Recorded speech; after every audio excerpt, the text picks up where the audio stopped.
اس کے بعد اسلام کا اقتصادی نظام بتایا جا رہا ہے، اقتصادی نظام، اور یہاں یہ بتایا گیا الاسلام منہج تنموی لیس منہجا ربویا، یعنی اسلام از اے growth related religion, not riba based religion, riba based system, not. It is a not usurious system, it is a growth related system. تنمیہ کہتے تنمیہ کہتے activity of helping something to develop, ایسی ایکٹیویٹی کو جو کسی چیز کو بڑھنے میں مدد دے. اللہ تبارک و تعالیٰ نے اسلام کے اندر یہ سسٹم رکھا ہے کہ کسی کی آپ مدد کریں تاکہ وہ بڑھے. اسی وجہ سے سود کو بیچ میں لایا گیا. عجیب بات ہے.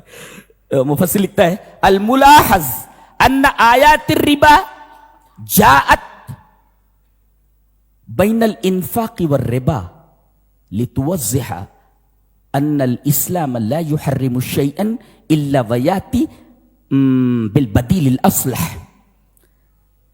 اس کی تفصیل میں بعد میں کرتا ہوں. پہلی 14 آیتوں میں جہاں اقتصادی اور مالی نظام پر بحث کی جا رہی ہے، 14 آیتیں جی یہاں سے شروع ہو رہی ہیں. مثل الذین ينفقون اموالهم فی سبیل اللہ کمثل حبہ. ابھی ہماری کسی بہن نے 80,000 روپے دیے ہیں نا، تب ان کے لیے قرآن حکیم کیا بولتا ہے؟ قرآن حکیم بولتا ہے 1 روپیہ دیا آپ نے تو گویا کہ 1 روپے سے آپ کو 700 ملے ہیں.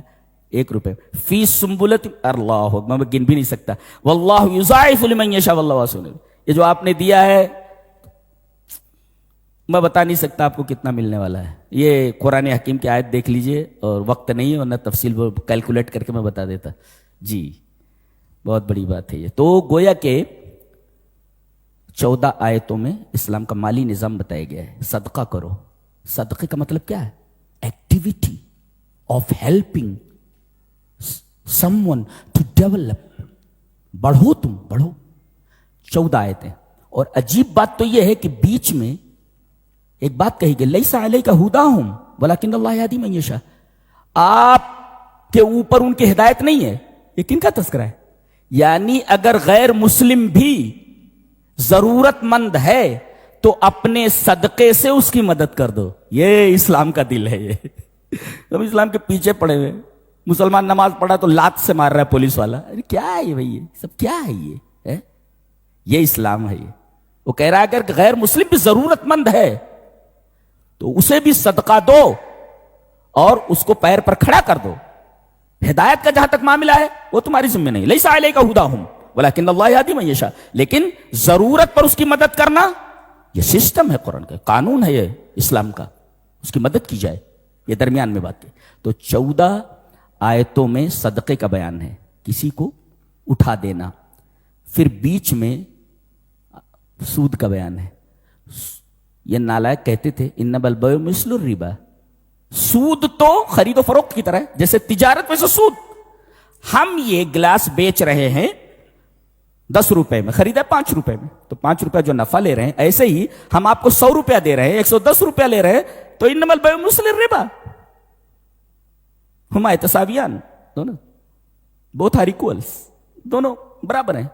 قرآن حکیم کہتے ہیں ہاں کیسے قرآن حکیم میں بولتا ہے اس لیے کہ سود میں نفع ہی نفع ہے. بیٹھے بٹھائے سود خور کو نفع ملتا رہتا، اس کا جو اصل زر ہے وہ باقی رہتا. اور تجارت میں نفع اور نقصان دونوں کا اندیشہ ہوتا ہے. لہذا دونوں برابر کیسے ہوئے؟ How can be both of them equals? کیسے ہو سکتے؟ تو یہ بتایا گیا. اور یہ بتایا گیا کہ سود میں برکت نہیں ہے، صدقے میں برکت ہے. سود میں برکت نہیں ہے، برکت یمحق اللہ الربا. اور یہ بھی بتایا گیا یا ایھا الذین آمنوا اتقوا اللہ وذروا ما بقی من الربا. سود اور ایمان دونوں جمع نہیں ہو سکتے. سود خور ایماندار نہیں ہوتا. جی سود اور ایمان دونوں ایک ساتھ جمع نہیں ہو سکتے. سود میں برکت نہیں، سود اور ایمان دونوں جمع نہیں ہو سکتے. سود میں اور تجارت میں زمین اور آسمان کا فرق ہے کہ ایک میں صرف نفع ہی نفع اور ایک میں نفع اور نقصان دونوں کا امکان نہیں. اللہ نے فرمایا جب اٹھے گا قیامت کے دن تو کیسا ہوگا؟ جیسے جن نے چھو کر کے اس کو باولا بنا دیا. اب یہ دھن کی دھن میں باولا تھا, جب اٹھے گا تو ایسے سے اٹھے گا سر, پاگل کی طرح, پاگلوں کی طرح اٹھے گا. اسے کہیں پیسہ مل جائے بولے پیسہ مل جائے. اللہ نے فرمایا الذین یاکلون الربا لا یقومون الا کما یقوم الذی یتخبطہ الشیطان من المس. یہ لوگ جو سود کھاتے ہیں یہ جب اٹھیں گے تو ایسے اٹھیں گے جیسے کسی شیطان نے ان کو چھو کر خپتی بنا دیا ہو. اس کا مطلب شیطان لگتے بھی ہیں. جی جی, اور آدمی پاگل بھی ہو سکتا ہے شیطان کے لگنے سے. جی,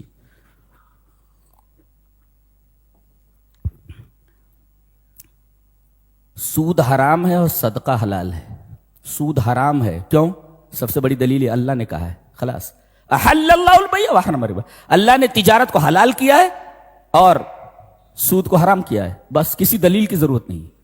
اچھا, 14 آیتیں صدقے پر, بیچ میں سود کی آیت اور اس کے بعد تنمیہ کی آیتیں کہ جب سود پر پابندی لگائی دی گئی تو اس کا بدل ہونا چاہیے نا. بدل, سود پر پابندی ہے کیا؟ قرض دے دو. اگر کوئی قرض مانگے تو قرض دے دو اس کو. اور قرض میں 3 چیزوں کا خیال رکھو, آگے بتایا گیا. ایک چیز ہے کہ مدت مقرر کر لو, جی. دوسرے لکھوا لو. یہ 3 چیزیں آپ کو کرنی ہے. رقم لکھ لیں اور اس کے بعد اس کو لکھوا لیں, لکھ لیں اس کو, اور مدت لکھ لیں اور گواہ لکھ لیں.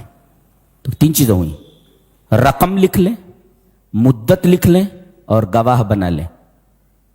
جی, ایک آدمی کو گواہ بنا لیں. اگر ایک آدمی نہ ملے تو 2 عورتیں لے لو, یعنی ایک آدمی 2 عورتوں کے برابر. ایسا یہ ان کی توہین نہیں ہے, اس لیے کہ ان کی لائن نہیں ہے نا تجارت وغیرہ, بھول سکتے ہو. تو ایک بھولے تو دوسری یاد دلا دے. اس کی وجہ بھی بتائی گئی نا, یہ اس وجہ سے ہے ان تزل احداہما, ان میں سے ایک بھول جائے, فتذکر احداہما الاخری, دوسری اس کو یاد دلا دے. یہ وجہ بھی بتائی گئی نا, یہ اس میں عورتوں کی توہین نہیں ہے. تو تنمیہ یعنی اوپر اٹھانا. اس کے بعد کہا گیا کہ رہن, میں یہ اپنا مکان رہن پر رکھتا ہوں اور آپ سے 50,000 روپے لیتا ہوں. اس مکان کو آپ استعمال نہیں کر سکتے. جی, میں آپ زمین دے دوں آپ کو, آپ اس کو استعمال نہیں کر سکتے. جی, اس لیے کہ اراضی مرہونہ اور شیء مرہون سے انتفاع جائز نہیں ہے.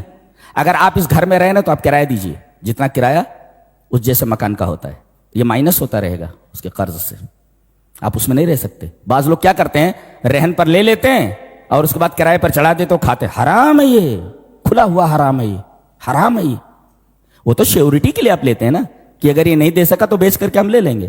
ہاں, استعمال کے لیے تھوڑے ہوتا ہے رہن پر.